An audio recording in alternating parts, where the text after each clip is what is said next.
वासांसि जीर्णानि यथा विहाय नवानि गृह्णाति नरोपराणि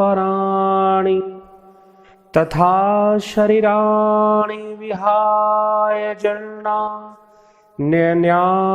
संयाति नवानि देहि।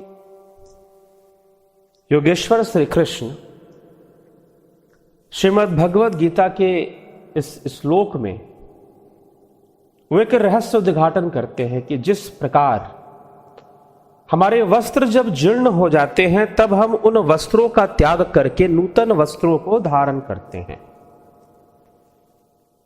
वैसे ही जब यह शरीर जीर्ण हो जाता है तो जीवात्मा इस शरीर को छोड़कर नूतन शरीर को धारण करती है। तो एक शरीर को छोड़ना और दूसरे शरीर को प्राप्त होना, नूतन शरीर को, नए शरीर को, और यही आधार बनता है पुनर्जन्म का। लेकिन एक है जन्म, एक है पुनर्जन्म। एक शरीर को छोड़ना अर्थात मृत्यु किसी कारण से हो, जैसे कपड़ा फट गया, पुराना हो गया तो आपने नए वस्त्र पहने, वैसे ही शरीर जीर्ण हो गया, बीमारी लग गई, कोई दुर्घटना घट गई, अथवा आप अत्यधिक वृद्धा अवस्था को प्राप्त कर गए और शरीर में रोग प्रतिरोधक क्षमता लगभग खत्म सी हो गई और किसी व्याधि के कारण आपकी मृत्यु भी हो गई।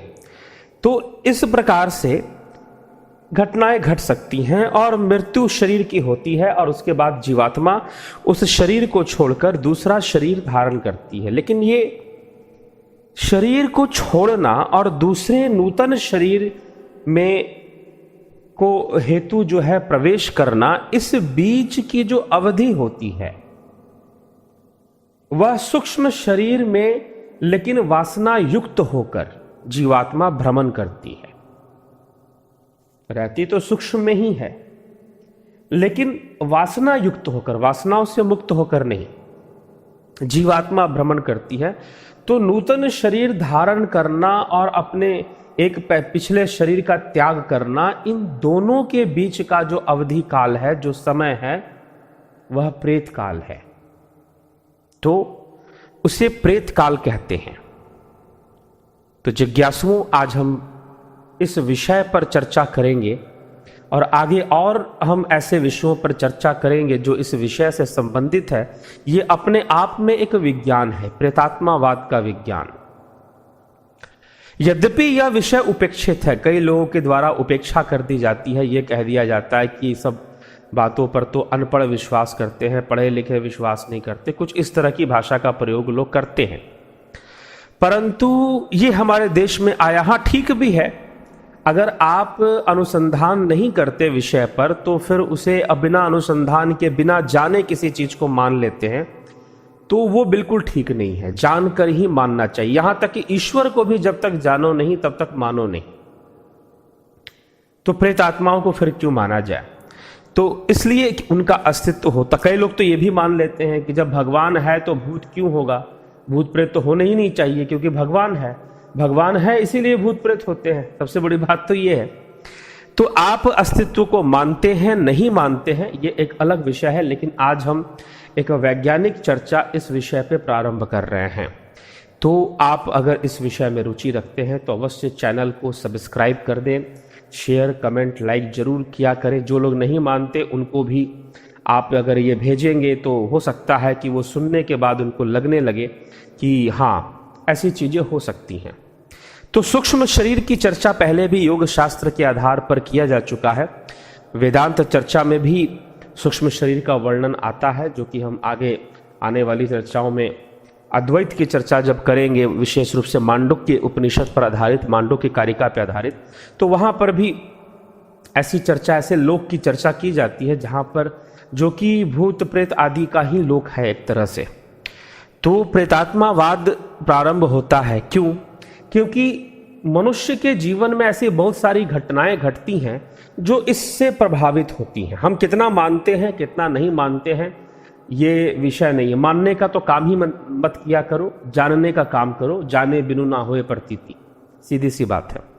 तो मानने के चक्कर में तो रहना ही नहीं चाहिए, चाहे वो स्वयं भगवान ही क्यों ना, उसको भी मत मानो। मानना है तो जो है अनुसंधान पे आधारित या जो है अनुभव पे आधारित चीजों को ही माना करो, सबको मानने की जरूरत नहीं है। तो उपेक्षित रहता है कुछ लोगों के द्वारा क्योंकि उस पर अनुसंधान नहीं किया गया। परंतु आज हम प्रेतात्मावाद की जो चर्चा शुरू कर रहे हैं वो शास्त्रों का आधार लेकर हम नहीं करने वाले आपके समक्ष। हम आएंगे, शास्त्रों पर भी आएंगे, परंतु आज हमारा आधार होगा प्रेतात्मावाद की चर्चा का, वो होगा पाश्चात्य वैज्ञानिक, पश्चिम के वैज्ञानिक। हमारे देश में कोई ऐसी यूनिवर्सिटी नहीं है जो प्रेतात्मावाद के विषय को पढ़ा, पैरानॉर्मलिज्म जिसे कहते हैं, पैरानॉर्मल एक्टिविटीज या पैरानॉर्मलिज्म को वो पढ़ाती हो। कोई ऐसी यूनिवर्सिटी इंडिया में नहीं है। लेकिन अमेरिका में ऐसी विद्यालय हैं, ऐसी यूनिवर्सिटीज हैं जहां पर लोग पीएचडी भी करते हैं इस विषय में, प्रेतात्मावाद में वो पीएचडी भी करते हैं। वहां के लिए एक अनुसंधान का विषय है, हमारे लिए एक उपेक्षित विषय है मुख्य रूप से भारतीय समाज में। हाँ, ये अलग बात है कि भाई सामाजिक स्तर पर वैसे लोग बहुत मानते हों या फिर वो ऐसी चीज़ों में या ऐसे लोगों के पास जाते हों जो इन विषयों पर कार्य कर रहे हों, तो वो उनको मान रहे हों, वो उनका अपना व्यक्तिगत विषय है या उनका परिवार मानता है या वो जिस समाज में रहते हैं वो इन सब चीज़ों को पर विश्वास रखता है, उनका व्यक्तिगत विषय है। लेकिन मान्यता प्राप्त इस विषय को हमारे देश में शैक्षणिक स्तर पर या संस्थाओं के द्वारा नहीं है, विदेशों में है। तो ये चीज है। अब ये भी कह दिया जाता है कि हम विकसित नहीं होते क्योंकि हम भूत प्रेतों को मानते हैं, विदेशों के लोग नहीं मानते, ऐसा माना जाता था एक समय। मुझे भी बचपन में कहा गया था कि पढ़े लिखे लोग जो है भूत प्रेत को नहीं मानते हैं, तो फिर क्या इंग्लैंड के लोग पढ़े लिखे नहीं हैं और अमेरिका के हार्वर्ड यूनिवर्सिटी के लोग पढ़े लिखे नहीं हैं जहाँ पर जो है प्रेतात्मावाद पर पढ़ाई कराई जा रही है, वहाँ पर डिग्रियाँ मिल रही हैं। तो ये थोड़ा सा आप विचार कीजिएगा। हाँ ठीक है, अंधविश्वास नहीं होना चाहिए, आंख बंद कर कर किसी चीज को नहीं मान लेना चाहिए, लेकिन आप उस विषय पर अनुसंधान ना करें। और किसी विषय को, एक तो भारतीयों के अंदर एक मानसिक गुलामी की एक प्रवृत्ति है कि अगर कोई बात अंग्रेजी में कह दी गई तो हमको लगता है कि वो सही होगी। अगर अंग्रेजी में कोई बात कह दी जाए तो वो सही होगी, अगर वहां से कोई बात घूमकर आ रही है इंग्लैंड से तो वो सही होगा। तो कुछ इस तरह की मान्यता, ठीक है, इसमें अब परिवर्तन आया है, पहले की तुलना में तो काफी परिवर्तन आया है और लोग अपने देसी प्रतिभा पर, टैलेंट पर विश्वास करना लोगों ने शुरू कर दिया है। तो और भी बहुत सारी चीजें आएंगी क्योंकि अध्यात्म का ज्ञान तो मुख्य रूप से इसी देश से पूरे विश्व में जाता है। लेकिन बाहर के देशों में कई अनुसंधान हुए, तो हम बाहर का क्यों ले रहे हैं? हम चाहते तो भारतीय परिवेश या परिपाटी के भी का आधार लेकर भी इस विषय पर चर्चा करते हैं, लेकिन मैं इसलिए आज ले रहा हूं ये बाहरी विषय, क्योंकि विदेशों का विषय ले रहा हूं, क्योंकि आप ये समझ लो कि प्रेतात्मावाद का जो विषय है वो वैश्विक है, वो भारतीय नहीं है। ऐसा नहीं कि हमारे देश में लोग भूत प्रेत को मानने वाले होते हैं। आपसे कहीं बड़े स्तर पर यूरोप के अंदर, अमेरिका के अंदर जो डेवलप्ड कंट्रीज कही जाती हैं, हमारा देश तो विकासशील है लेकिन वो विकसित है, उनमें इनकी मान्यता बहुत बड़े स्तर पर है। तो हम घटना लेते हैं, एक वैज्ञानिक हुए सर विलियम क्रूक्स। आज से लगभग 100 वर्ष पहले, उनका जन्म 17 जून 1832 का बताया जाता है और उनकी मृत्यु 4 अप्रैल 1919 में हुई, लगभग आज से 100 वर्ष पहले। तो विलियम क्रूक्स एक वैज्ञानिक थे, केमिस्ट थे, वो केमिस्ट्री के वैज्ञानिक थे। लंदन, ब्रिटिश केमिस्ट उनको कहा जाता है। लंदन में उनका जन्म हुआ और रॉयल कॉलेज ऑफ केमिस्ट्री के वो छात्र थे। बहुत सारे वैज्ञानिक चीज़ों पर उन्होंने काम किया। फिजिसिस्ट थे और केमिस्ट थे, केमिस्ट्री के साइंटिस्ट थे और फिजिक्स के साइंटिस्ट थे। तो जैसे कि मुख्य जो सब्जेक्ट्स पर उन्होंने काम किया, स्पेक्ट्रोस्कोपी पर, वैक्यूम ट्यूब्स पर उन्होंने काम किया, जिसमें उन्होंने क्रूक्स ट्यूब का आविष्कार किया था। और उसे कैथोड रे ट्यूब सीआरटी उसी से डेवलप होती है। उन्हीं सब चीज़ों से सीआरटी डेवलप होती है। बाद में टेलीविज़न का आविष्कार होता है उसी कैथोड रे ट्यूब के आधार पर, जो कि क्रूक्स ने, विलियम क्रूक्स ने बनाया था। उसे क्रूक्स ट्यूब के नाम से भी जाना जाता है। 1875 में उन्होंने क्रूक्स ट्यूब बनाया था। लेकिन अब उनकी एक बहुत रेप्यूटेड आदमी थे, रॉयल सोसाइटी के मेंबर थे, प्रेसिडेंट भी बने, और उनकी अपने एक जीवन की कुछ रहस्यमयी घटनाएं हैं। हुआ क्या कि टोटल 16 भाई बहन थे विलियम क्रूक्स। उनके पिताजी एक दर्जी थे, एक अमीर दर्जी थे कहा जाता है, और रियल एस्टेट का भी बिजनेस वो करते थे। तो उनका जो सबसे छोटा भाई था उसका नाम था फिलिप। फिलिप की मृत्यु हो गई। अकस्मात मृत्यु से विलियम क्रूक्स बड़े ही परेशान हुए, और वो नहीं चाहते थे कि भाई ये इतना छोटा बच्चा, मेरा छोटा भाई क्यों मर गया। बड़ा प्रेम था अपने छोटे भाई से। तो उन्होंने फिर जानने की कोशिश की कि क्या ऐसा भी हो सकता है कि मैं मरे हुए लोगों से मिल लूं। तो उनके एक मित्र थे, उनका नाम था Cromwell Warli, Cromwell Fleetwood Warli. तो वॉरली ने उनसे कहा कि देखो विलियम, मैं किसी को जानता हूं जो कि प्रेत आत्माओं को बुलाता है, अर्थात मरे हुए लोगों से बात कर सकता है, और तुम अगर मेरे साथ चलो, तुम अगर विश्वास करते हो तो मेरे साथ चलो, तो मैं मिला दूंगा तुमसे और तुम अपने भाई से बात कर लेना। तो पहले तो विलियम क्रूक्स को इन सब बातों पर विश्वास नहीं हुआ, लेकिन बाद में अपने भाई के मोह के वशीभूत वो गए, और उस मीडियम, लंदन में ऐसे बहुत सारे मीडियम होते थे जो ये दावा करते थे कि वो मरे हुए लोगों से बात करवा सकते हैं। तो मरे हुए लोगों से मिल सकते हैं और बात करवा सकते हैं, बात कर सकते हैं, उनके अंदर ऐसी क्षमता होती थी। तो कई मीडियम से वो ऐसे मिले थे, लेकिन वॉरली एक मीडियम के पास ले गए और वहाँ पर जाकर वो सेशन उन्होंने अटेंड किया। कहते हैं कि उस मीडियम ने उनके छोटे भाई की आत्मा को बुला लिया और उनकी बात करवा दी, और जब उनकी बात हुई तो सारी बातें सच निकली। फिलिप के बारे में जो बहुत ही सीक्रेट थे, जो वही जानते थे, घर के लोग जानते थे, तो दूसरा कोई नहीं जानता था, वो सब बातें भी उस मीडियम ने बता दी। अब जो था विलियम क्रूक्स का जो पैरों तले की जमीन हिल गई, खिसक गई कि भाई ये कौन सी दुनिया है भूत प्रेतों, ये कैसे हो गया। कैसे एक व्यक्ति जो है उसकी आवाज भी बदल गई और ऐसा लगने लगा जैसे मेरा छोटे भाई की आवाज आ रही है, वही मुझसे बात कर रहा है। उसकी छवि भी धीरे धीरे दिखनी शुरू हो गई, और इस प्रकार से विलियम क्रूक्स को तो जैसे समझिए कि उनका सारा वैज्ञानिक बुद्धि जो थी वो उस समय शेक कर गई, हिल गई, किसी ने हिला दिया हो जैसे पूरे व्यक्तित्व को। अब विलियम क्रूक्स पूरी तरह से इस टॉपिक पर घुस गए, समा गए इसके भीतर, पूरा फिजिक्स केमिस्ट्री पीछे छोड़ दिया और पूरा रिसर्च जो है स्पिरिचुअलिज्म, पैरानॉर्मलिज्म पर उन्होंने शुरू कर दिया। और इस दौर में वो लगभग कई मीडियम्स यहाँ पर उन लोगों के लिए कहा जा रहा है जो जिनके ऊपर प्रेत आत्माएं आती हैं। भारत में भी आपने देखा होगा कई ऐसी जगहों पर लोगों के ऊपर प्रेत आत्माएं आती हैं। लोग, कुछ लोग तो जगह पे लोग ये भी मानते हैं कि देवी देवता आए हैं, किसी पर लोग कह देते हैं काली जी आ गई हैं, हनुमान जी आ गए हैं, कुछ इस तरह के बाद देवी आई है। तो इस तरह से भी चलता है। तो देवी देवता आते हैं कि नहीं आते, हम एक वीडियो में ये भी समझाएंगे कि कैसे ये चीजें घटती हैं और होती हैं। तो विलियम क्रूक्स ने कई मीडियम्स को, इसी तरह से कई मीडियम्स थी वहां पर, उनसे उन्होंने मुलाकात की। तो कुछ तो उन्होंने फ्रॉड केसेस पकड़े। कहते हैं कि 50 के आसपास उन्होंने लंदन में ऐसे फ्रॉड मीडियम पकड़े जो लोगों को बेवकूफ बना रहे हैं इस बात पर कि मरे हुए लोगों से वो बात करा देंगे।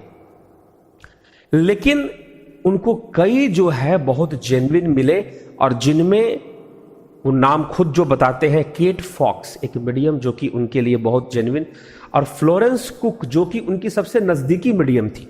15 साल की एक लड़की थी फ्लोरेंस कुक, जिसके ऊपर उन्होंने अपनी पत्नी की, मरी हुई पत्नी की भी आत्मा को बुलाया था। और फिर डैनियल डुंगलास होम, डीडी होम का भी नाम आता है।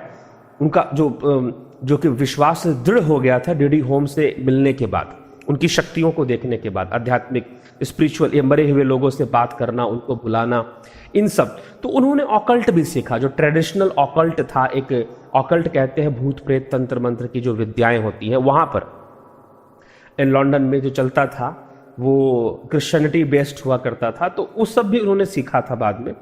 और वो उन्होंने एक वैज्ञानिक पक्ष में, परिवेश में इस विषय को लेकर आने वाले वही थे, विलियम क्रुक्स ही थे।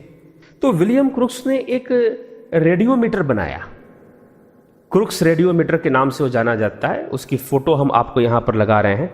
तो ये किस लिए था? रेडियोमीटर की विशेषता ये थी कि उनका मानना था, उन्होंने ये रिसर्च करके पता किया कि जहां पर भी भूत प्रेत आत्माएं अगर आती हैं तो वहां का इलेक्ट्रोमैग्नेटिक फील्ड जो है वो बढ़ जाएगा। और उस टाइम पर ये रेडियोमीटर जो है उसमें एक पंखी लगी होती थी जो घूमती रहती थी। ये आप वीडियो में आप ये क्लिप देख सकते हैं, फोटो हम स्क्रीन पर दे रहे हैं। तो वो घूमती रहती थी और जब प्रेत आत्माएं वहां पर आती तो तेजी से घूमती थी, उसकी स्पीड बढ़ जाती थी। तो इलेक्ट्रोमैग्नेटिक फील्ड, वैसे तो देखिए आज के समय में ये इसको कंफ्यूज, क्योंकि इलेक्ट्रोमैग्नेटिक फील्ड तो कई चीजों में होती है ना, आपके मोबाइल में भी है, आपके खुद के अंदर भी इलेक्ट्रोमैग्नेटिक फील्ड है। लेकिन एक नॉर्मल इलेक्ट्रोमैग्नेटिक फील्ड तो है ही, नॉर्मल से ज़्यादा बढ़ जाए और उस जगह पर कोई इलेक्ट्रोमैग्नेटिक इक्विपमेंट ना हो, जैसे लैपटॉप ना हो, मोबाइल फ़ोन ना हो, कोई टावर ना हो आसपास, टेलीविज़न ना हो, इस तरह की चीज़ें ना हो, तो और खुले स्थान पर अगर अचानक से ईएमएफ बढ़ता है तो समझिए कि वहाँ पर प्रेतात्मा का वास है या फिर वो वहाँ पर घूम रहा है। तो इस तरह की बात उनका रेडियोमीटर बताया करता था। तो इस प्रकार से रेडियोमीटर का बनाना और अपना सीआरटी को डेवलप करना, ये तो उनके वैज्ञानिक खोज बहुत थे। थैलियम नामक एलिमेंट को उन्होंने डिस्कवर किया था, खोजा था, उसके लिए भी उनका नाम जाना जाता है। और हीलियम पर भी उन्होंने काम किया था। और क्रुक्स ट्यूब के लिए लोग उन्हें विज्ञान के क्षेत्र में, जो साइंस के स्टूडेंट्स हैं वो जरूर विलियम क्रुक्स के नाम से परिचित है। लेकिन उनके जीवन की ये वो कहानी है जो कि लोग कम जानते हैं। तो प्रेतात्मावाद पर अनुसंधान करते करते उन्होंने कई वर्ष बिताए और कई एक मुकाम तक पहुंचने के बाद उन्होंने कई प्रेतात्माओं से वो मिले, उन्होंने बातें की, अपने घर के मरे हुए लोगों से वो आत्माओं को बुलाकर उन्होंने बातें की। फिर जो है 1916 में या 1900 उसी के आसपास उनकी पत्नी का देहांत हो जाता है, तो उनसे भी वो मिलते हैं, उनसे भी अपनी पत्नी को भी बुलाकर, अपने खासकर जो फ्लोरेंस क्रुक थी, जो एक मीडियम थी, 15 साल की लड़की, और उसके ऊपर प्रेतात्माएं आया करती थी, तो उसके ऊपर अपनी पत्नी को बुलाकर अपनी पत्नी से भी उन्होंने बात किया। तो ये उनके एक जेन्युइन रिसर्च और रिपोर्ट्स हैं विलियम क्रुक्स के, जो वो अपने रिपोर्ट्स में बताते हैं। इसका सारा का ब्यौरा वो देते हैं अपने रिपोर्ट्स के अंदर, सारा उन्होंने बताया है कि कैसे कैसे ये सारी घटनाएं घटी। तो विलियम क्रुक्स ने इन प्रेतात्माओं से मिलना, बात करना, उनके बारे में उन्होंने फिर ये सारी चीज़ों का ज्ञान भी समाज को दिया कि हाँ ऐसी चीज़ें होती हैं, मैं खुद मिला हूँ तो ऐसी चीज़ों से।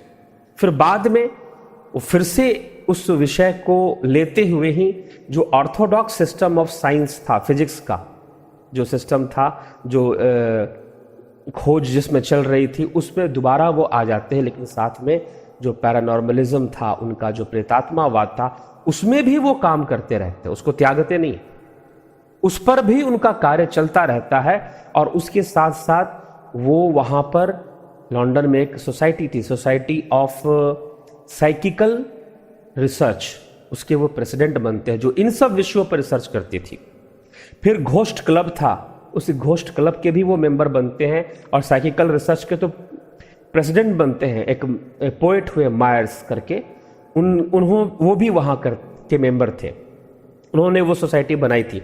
हम एक वीडियो मायर्स के ऊपर भी बनाएंगे बाद में। तो मायर्स ने वो बनाई थी, इसके वो मेंबर बने, बाद में प्रेसिडेंट भी बने। और भूत प्रेत संबंधी जो झूठ था जो फैल रहा था लंदन में, उसका पर्दाफाश भी उन्होंने किया, कई फ्रॉड केसेस को उन्होंने खोले। लेकिन साथ ही साथ पूरी दुनिया को, पूरे वैज्ञानिक जगत को उन्होंने ये विश्वास दिला दिया कि प्रेत आत्माओं का अस्तित्व होता है। उन्होंने उन्हें कहा कि मैं उनसे मिला हूं और कोशिश करने पर कोई भी मिल सकता है। उन्होंने ये बातें दुनिया के सामने रखी। फिर उन्होंने फ्लोरेंस कुक के ऊपर, एक इंग्लैंड के कोई राजा हुए थे पहले, जॉन किंग, उनकी बेटी की आत्मा कैटी है, उसकी आत्मा को, जो कि एक बहुत शक्तिशाली प्रेतात्मा थी, उसको फ्लोरेंस कुक के ऊपर बुलाया, उससे बातें की। वो इतनी शक्तिशाली थी कि वो अपने आप को थी, अर्थात वो शरीरी हो सकती थी। तो वो कुछ देर के लिए अपने आप को मैटरलाइज करती है, और वो उसके साथ फोटो खींचते हैं। फोटो खींचते हैं, आप स्क्रीन पर भी हमारे फोटोज वो देख सकते हैं, नहीं तो इंटरनेट पर सर्च कर भी आपको मिल जाएगा। तो फ्लोरेंस कुक के ऊपर वो एक मीडियम बनती है वो लड़की, और उसके ऊपर उन प्रेतात्माओं को बुलाते हैं। वो बहुत ही अच्छी मीडियम थी उनके अनुसार, क्योंकि बहुत शक्तिशाली प्रेतात्माएं जो कि बहुत नुकसान पहुंचा सकते थे वो भी वहां आते थे। तो विलियम क्रुक्स ने इस प्रकार से प्रेतात्मावाद के ऊपर काम किया है, जिसकी पूरी वो है, हम भले उनको ना ध्यान देते हैं। और उस आधार पर अमेरिका में भी जो है विलियम जेम्स करके हुए, उनके ऊपर भी हम कभी और व्याख्यान में आपको बताएंगे। और डीडी होम हुए, टेस्ला हुए, कई ऐसे हुए, अब्राहम लिंकन हुए अमेरिका के राष्ट्रपति, जिन्होंने प्रेतात्मावाद के ऊपर व्याख्यान दिए और उन्होंने दावा किया है कि हाँ, ऐसी शक्तियां होती हैं जो मरने के बाद भी रहती हैं। तो ये एक बहुत बड़ी एक रिवोल्यूशनरी घटना थी लंदन में, जो विलियम क्रुक्स के द्वारा हो रही थी। तो हमें इस पर विचार करना चाहिए। प्रेतात्मावाद के डीप कॉन्सेप्ट को हम आपके सामने ले आएंगे, और जो है इसको हम आपको समझा देंगे कि भाई ये कैसे ये चीज़ें काम करती हैं। इसके विज्ञान को समझना है। ये हम जो बना रहे हैं चैनल पर, आपको ये इसके विज्ञान को समझाने के लिए बना रहे हैं, ना कि कोई इसमें कोई और दूसरा उद्देश्य नहीं है। तो इसलिए इसको समझकर आप चलें और ज़रूर समझने का प्रयास करें और इसका लाभ उठाएं। तो धन्यवाद। दिव्य सृजन के इस चैनल पर भारतीय दर्शन शास्त्र, योग, अध्यात्म और आयुर्वेद जैसे मानव कल्याणकारी विषयों पर चर्चा होती है। अतः इस चैनल को सब्सक्राइब, शेयर और लाइक करके इसे आगे बढ़ाने में सहयोग करें। बेल आइकन टच करके हमारे आगे आने वाली वीडियो की जानकारी नोटिफिकेशंस में प्राप्त करें, और कमेंट करके आप इन विषयों पर अपने प्रश्न भी पूछ सकते हैं। धन्यवाद।